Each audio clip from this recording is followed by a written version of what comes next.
دا کونډو یتیمانو ته ورکوو موږ هم داسې یتیمان یو. زړونه ټکور کړه د دردونو خاتمه شه راځه راځه اختره د خوښیو پیلمه شه راځه راځه اختره د خوښیو پیلمه شه راځه زړونه ټکور کړه یوه دانه چې درنه واخلم په 14,000 نه خو یوه دانه چې موږ که یوه خرڅی په 14,000 که 10 دانې خرڅی نو 12,500 دا به په وزن کې څو کیلو راشي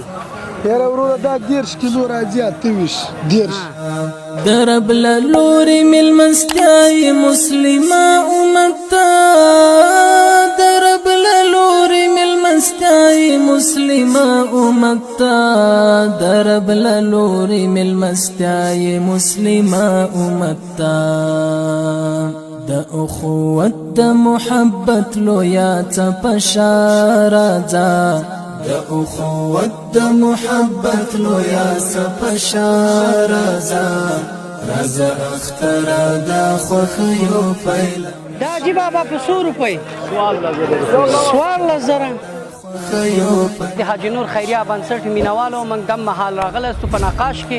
د کمالونه چې ورځې په ګوتو په شمار پاتې دي لوی اختر ته چې سنت طریقه ادا کول چې پر چا باندې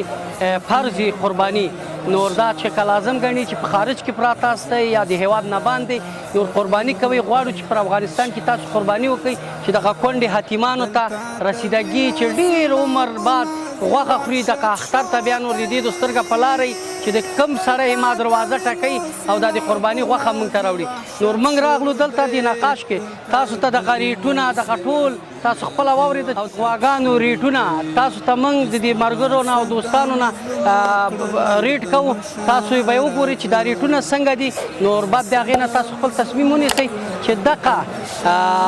قرباني تاسو د افغانستان په هېواد کې وکړئ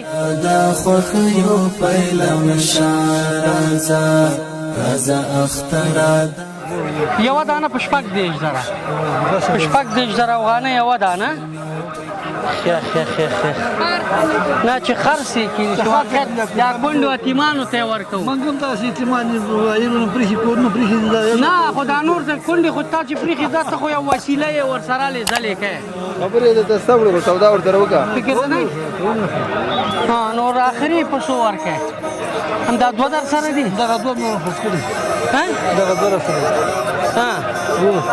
ښه وګوره دا به څو کیلو وزن وکړي دا نو ولاک نه غوښه چې حلالې کې څومره به وکړي چې حلالې کې 14 نه زه ورته زه همداسې وځه 14 ولس منه نور تقریبا 100 کیلو یې ونیسي 100 کیلو باندې یا کیلو کم 100 کیلو غوا دی په 14,000 افغانۍ رازا اخترا دا خوخیو پیلم شارازا زلونا ټکور کړه دا به څو کیلو یي دا به یې نور 110 کیلو 110 او 110 8,000 آخري ریټ یې چې ته لاړ سې کور ته دغه کونډو ته یې اخلو یتیمانو ته یې اخلو که څوک پیدا شي سره ګزاران به کوو نه نو څو ګزاران کوې دا موږ پیدا یو که نه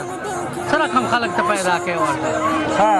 ما خو دلته ویل جو کم 15,000 تا ته څه ورکړي که دلته ورې او دا خو دا کوم ورونه چې په خارج کې دي او هلته قرباني نه کوي دلته کوي موږ په مټې کوي نور هغه دې لپاره یې کوي چې دغه دا موږ کونډې یتیمانو ته د یو رسیدګي وشي نور دې کې چې ستا هم صدقه کېږي که نه زما هم صدقه خیر ده دا 1 روپۍ چې ته پکې پرېږدې ستا الله دنیا او آخرت ښایسته خیر ده بعد آخر 6,000 به درته حساب کوم دی بیا موږ ته ماره نه کوي 40,000 آخري ریټ یې آخري ریټ همدا ده د حاجي نور خیریه بنسټ مینوالو د مهال تاسو ریټونه واورېده چې خپل ورونه تاسو ته ریټونه وویله نور دغه ریټونه دغه په افغانستان خاوره کې دوام لري چې دغه خلکو ته موږ مخ هم واړو هغه د ګزاره او د اصول ریټ یې وکړه نو که تاسو غواړئ شتمنۍ لري او په افغانستان کې خپل قرباني کوي خپل کونډو یتیمانو ته چې الله دنیا او آخرت ښایسته کړي نو د دغې نه بهتره ځای نشته چې ستاسو د قرباني الله خپل پر دربار کې قبول کړي پر تاسو ټولو غږ کوو چې پر افغانستان کې په دې ځپېدلې ټکېدلې خاوره کې خپل قرباني وکړي